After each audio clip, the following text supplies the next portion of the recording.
জয় গুরু। পরম দয়াল পরম প্রেমময় শ্রী ঠাকুরের শ্রীচরণে জানাই আমার ঘনিষ্ঠ প্রণাম। এখানে প্রত্যেককে জানাই আমার আনন্দিত জয় গুরু।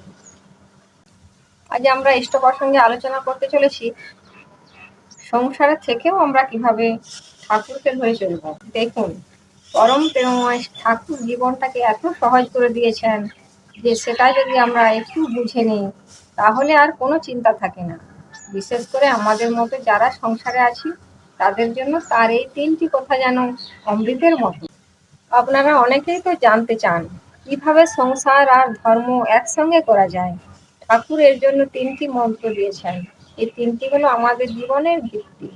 এই 3টে পা যদি ঠিক থাকে তাহলে জীবন নামের ফুলটা কোনোদিনও পাত হবে না। এই 3টি পা হলো যজন, যাজন ও ইষ্টবৃত্তি। প্রথমত যজন। প্রথমে আমাদের যা করতে হবে সেটা হলো যজন। সহজ কথায় যজন হলো আপনার ব্যক্তিগত প্রার্থনা, আপনার ইষ্টের নাম জপ করা। প্রতিদিন একটা নির্দিষ্ট সময় শুধু ইষ্টের জন্য আলাদা করে রাখুন। কেন জরুরি? আপনি যদি প্রতিদিন নিয়ম করে ঠাকুরের নাম জপ করেন, তার ধ্যান করেন, তাহলে আপনার মনটা শান্ত হবে। বাইরের টেনশন, কাজের চাপ এগুলো আপনাকে কাবু করতে পারবে না। এটা হলো আপনার মনের জন্য প্রতিদিনের খাদ্য, যা আপনাকে শক্তি যোগাবে। দ্বিতীয়ত যাজন।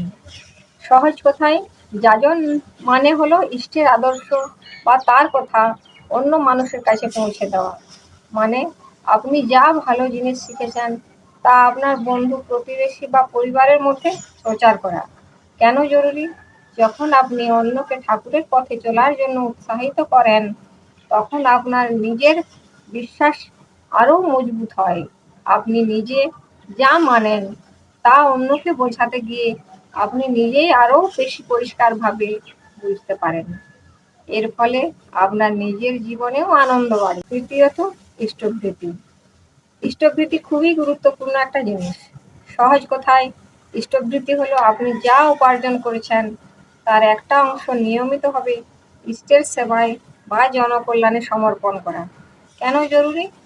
এটা শুধু টাকা দেওয়া নয়, এটা হলো ত্যাগ করার অভ্যাস তৈরি করা।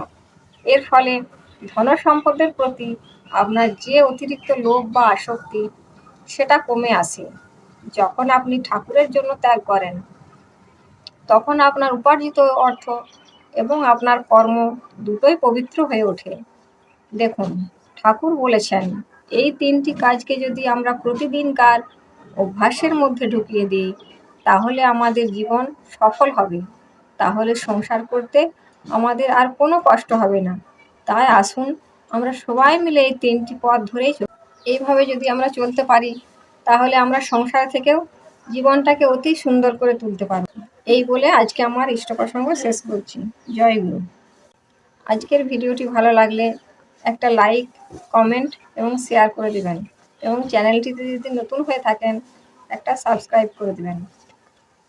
জয় গুরু।